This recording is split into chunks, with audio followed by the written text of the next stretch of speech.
Hello everyone. आज है 16 मई और आज इस वीडियो में हम बात करने जा रहे हैं दो दमदार आईटी कंपनीज के बारे में। एक है एचसीएल टेक और दूसरा है हैप्पीएस्ट माइंड। हैप्पीएस्ट माइंड के शेयर में हमें एक बहुत बड़ी रफ्तार देखने को मिली, लेकिन पिछले कुछ दिनों से अगर देखें तो शेयर काफी टूट भी रहा है। बिल्कुल उसी तरीके से एचसीएल टेक में भी बड़ी रफ्तार देखने को मिली, लेकिन पिछले कुछ दिनों से ये भी वो शेयर है जो भयंकर तरीके से टूट भी रहा है। वीडियो में हम डिस्कस करेंगे कि इस गिरावट में खरीदारी के मौके है कि नहीं, या फिर और फर्दर गिरावट आपको यहाँ पर देखने को मिल सकती है। तो वीडियो को शुरू करो उससे पहले अगर आपने अभी तक चैनल को सब्सक्राइब नहीं किया है तो प्लीज अभी इसे सब्सक्राइब कर लीजिए, क्योंकि आगे भी बहुत सारे वीडियोस हैं जो आपको काफी ज्यादा हेल्प करेंगे। उसके साथ साथ अगर आपने अभी तक मेरी टेलीग्राम चैनल को ज्वाइन नहीं किया है तो उसको भी ज्वाइन करना मत भूलिएगा, लिंक आपको डिस्क्रिप्शन में मिल जाएगा। तो शुरुआत करते हैं एचसीएल टेक के साथ। 910 रुपए का शेयर है। पिछले एक महीने में अगर हम देखें तो एक महीने में लगातार ये टूट रहा है, 7.5% की गिरावट है। 1000 रुपए के लेवल से लगातार ये नीचे की तरफ ही जाता नजर आया, लेकिन पिछले कुछ दिनों से अगर देखें, पिछले एक हफ्ते से, तो तकरीबन 900-910 रुपए के आसपास एक स्ट्रॉन्ग सपोर्ट ये क्रिएट कर रहा है।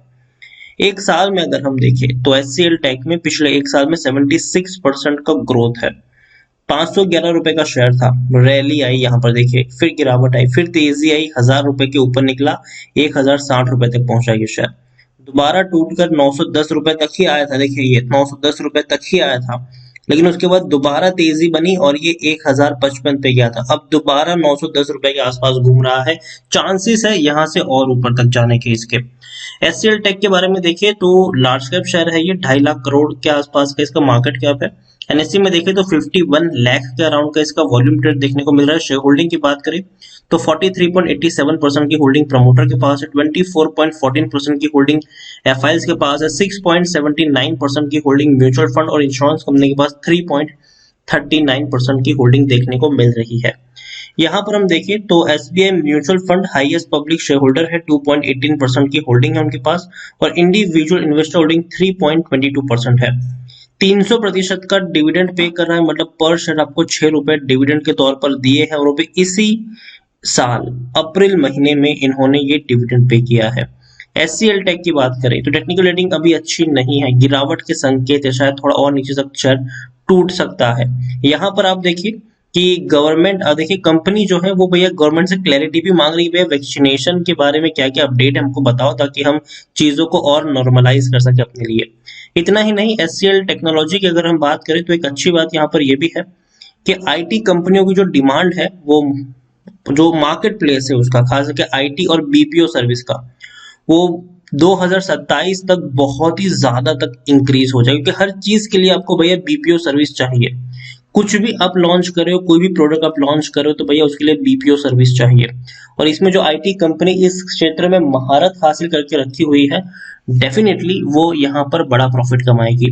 एचसीएल टेक की बात करें तो HCL tech plans to recruit more fresher than lateral hires, तो भैया ज्यादा से ज्यादा फ्रेशर्स को रिक्रूट करने वाले हैं। उसके अलावा एक और अपडेट यहाँ पर यह भी थी कि एचसीएल टेक्नोलॉजी जो है वो shift workload from India to deal with कोविड-19 सर्च, मतलब जो कोरोना की वजह से जो केसेस नंबर बढ़े हैं, ठीक है, तो डेफिनेटली बात है भैया, काम तो कंपनी के पास आ ही रहा है, क्योंकि इंडिया में कोरोना के केसेस बढ़े हैं, लेकिन विदेशों में लोग कोरोना मुक्त हो रहे हैं।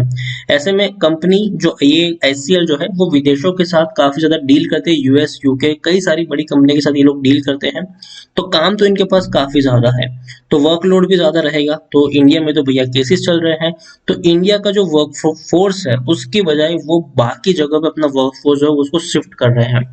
तो ये एक अच्छी बात है, कंपनी के लिए अच्छी बात है, ताकि एम्प्लॉयज पे ज्यादा प्रेशर ना पड़े और जो वर्कलोड जो है उसको शिफ्ट किया जा रहा है इंडिया के बाहर। तो ये भी एक अच्छी बात है शॉर्ट टर्म के लिए। जैसे ही सिचुएशन नॉर्मल हो जाएगी, वापस से फिर भैया इंडियनों से ही काम कराया जाएगा, इसमें कोई शक नहीं है। यहाँ पर देखिए तो according to Moneycontrol user 95% लोग खरीदने की बातचीत कर रहे हैं। यहाँ पर एचसीएल टेक में सिर्फ 5% लोग ही है जो बेच के निकलने की बातचीत कर रहे हैं। टारगेट जो बड़े बड़े ब्रोकरेज फर्म्स हैं उनके द्वारा काफी हाईस बताए गए हैं। 1300 रुपए तक का टारगेट मोतीलाल ओसवाल के द्वारा दिया गया है। 1110 रुपए का टारगेट HDFC सिक्योरिटीज का है। एमकी ग्लोबल का 1130 का टारगेट प्राइस है। शेर खान का 1200 रुपए का टारगेट प्राइस है। ICICI डायरेक्ट का 1150 का टारगेट प्राइस है। डोलट कैपिटल का 1140 का टारगेट प्राइस है और बहुत जल्दी अचीव भी होंगे। ये थोड़ा सा वक्त लगेगा लेकिन अचीव जरूर होते हुए नजर आएंगे ये। एक और चीज अगर आप देखिए यहाँ पर तो रेवेन्यू में इंटैक्ट है, थोड़े से बढ़े भी है रेवेन्यू, पिछले 4 क्वार्टर के मुकाबले बढ़े हैं रेवेन्यू।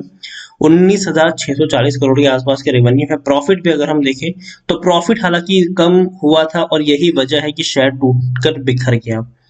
4,000 करोड़ का जो प्रॉफिट दिसंबर में था वो इस बार सिर्फ 1,111 करोड़ है, तो बहुत कम है। पिछले 4 क्वार्टर में आप खुद देखिए कि कैंडल कितनी छोटी नजर आ रही है ये। तो शॉर्ट टर्म की गिरावट है इस खराब नतीजे के चलते, लेकिन लॉन्ग टर्म में दोबारा एक अच्छी रिकवरी आप यहाँ पर एक्सपेक्ट जरूर कर सकते हैं और इस शॉर्ट टर्म में मेरे हिसाब से खरीदारी के बढ़िया मौके भी है। तो मेरे हिसाब से HCL टेक्नोलॉजी थोड़ी सी गिरावट है लेकिन फिर भी एक स्ट्रॉन्ग सपोर्ट 900 रुपए के आसपास बना रहा है ये शेयर, और जब तक उसको मेंटेन रखा है ऊपर जाने के चांसेस यहाँ से ज्यादा है और नीचे टूटने के चांसेस थोड़े से कम मुझे यहाँ पर दिखाई दे रहे हैं। लेकिन फिर भी अगर आप चाहें तो टुकड़ों में खरीदारी की शुरुआत कर सकते हैं HCL टेक्नोलॉजी में। लॉन्ग टर्म के लिए मुझे HCL टेक पसंद आता है और ये वो शेयर है जिसने अच्छा डिविडेंड आपको पे किया है। अगर मैं आपको डिविडेंड की हिस्ट्री दिखाने की एक बार कोशिश करूं तो ये इनकी डिविडेंड की हिस्ट्री है। साल में 3 बार डिविडेंड पे किया है, 3 बार। आप खुद देखिए कि 21 जनवरी को 200% का डिविडेंड था। 29 अप्रैल को 2 डिविडेंड पे किया, एक 500% का और 300% का, एक स्पेशल और एक इंटरिम। यहाँ पर मैं आपको पूरा डेटा दिखाऊं तो साल में कितनी बार ये डिविडेंड पे करते हैं अगर आप एक बार वो चेक करिए। 2020 कोरोना काल था उसके बावजूद इन्होंने डिविडेंड पे किया था। 2021 की मैं बात करूं तो ऑलरेडी कंपनी 20 रुपए का डिविडेंड पे कर चुकी है। ठीक है, कर चुकी है भैया, कर चुकी है ये। 2020 जहां कोरोना काल था तब डिविडेंड थोड़ा सा कम पे किया था, लेकिन फिर भी अगर हम देखें तो तकरीबन 8 रुपए का कुल मिलाकर डिविडेंड पे किया था 3 बार में। 2019 की बात करें तो भाई साहब 1 2 3 4 5 बार डिविडेंड पे किया था इसने, 5 बार। 2-2 रुपए का डिविडेंड इसने 5 बार पे किया, तकरीबन 12 रुपए पर शेयर का डिविडेंड था। 2018 में अगर हम देखें तो 4 बार इन्होंने डिविडेंड पे किया था। 2017 में देखें तो 4 बार डिविडेंड, 2016 में देखें तो 3 बार डिविडेंड, 2015 में देखें तो 4 बार डिविडेंड।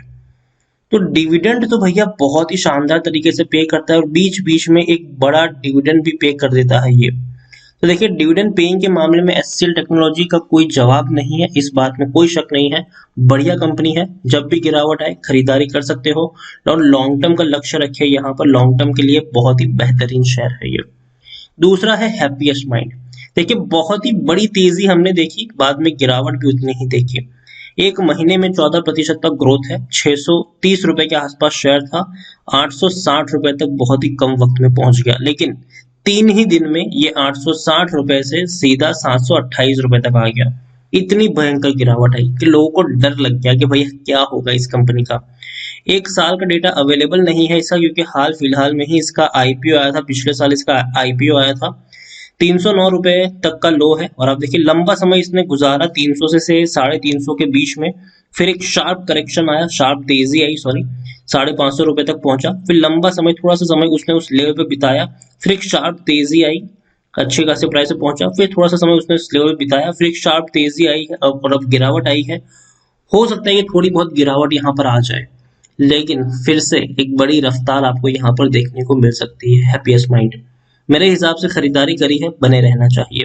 फ्रेश बाइंग करना चाहो 700 रुपए के आसपास शेयर में खरीदारी कर सकते हो और उसके बाद हर 50 रुपए की गिरावट में आप थोड़ी थोड़ी क्वांटिटी ऐड कर सकते हो। अब देखिए यहाँ पर वॉल्यूम ट्रेड की बात करें तो 65 लाख के आसपास का इसका वॉल्यूम ट्रेड है।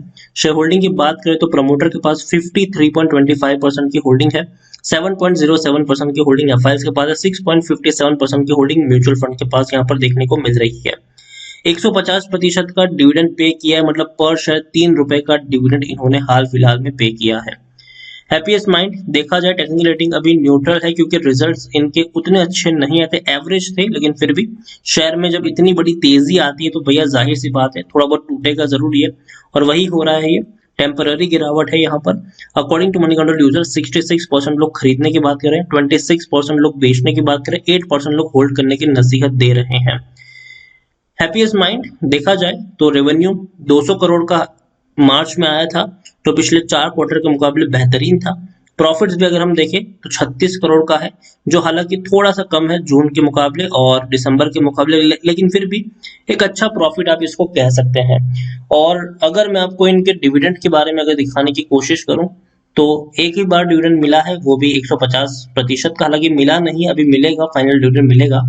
लेकिन दोनों ही शेयर्स मुझे पसंद आते हैं, चाहे एचसीएल टेक हो और या फिर हैप्पीएस्ट माइंड हो, और दोनों ही शेयर्स को मैं सजेस्ट करूंगा लॉन्ग टर्म के लिहाज से। जब भी गिरावट आए थोड़ी थोड़ी आप यहाँ पर एडिंग कर सकते हैं, और खरीदारी करी है तो डरने की जरूरत नहीं है। शॉर्ट टर्म की गिरावट हमेशा यहाँ पर आती रहती है, लेकिन वापस से एक अच्छी तेजी भी आप यहाँ पर एक्सपेक्ट कर सकते हैं।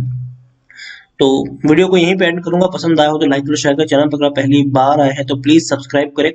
और एचसीएल टेक और हैप्पीएस्ट माइंड दोनों के बारे में आप क्या सोचते हैं वो भी आप मुझे कमेंट में लिखकर बता सकते हैं। Thank you.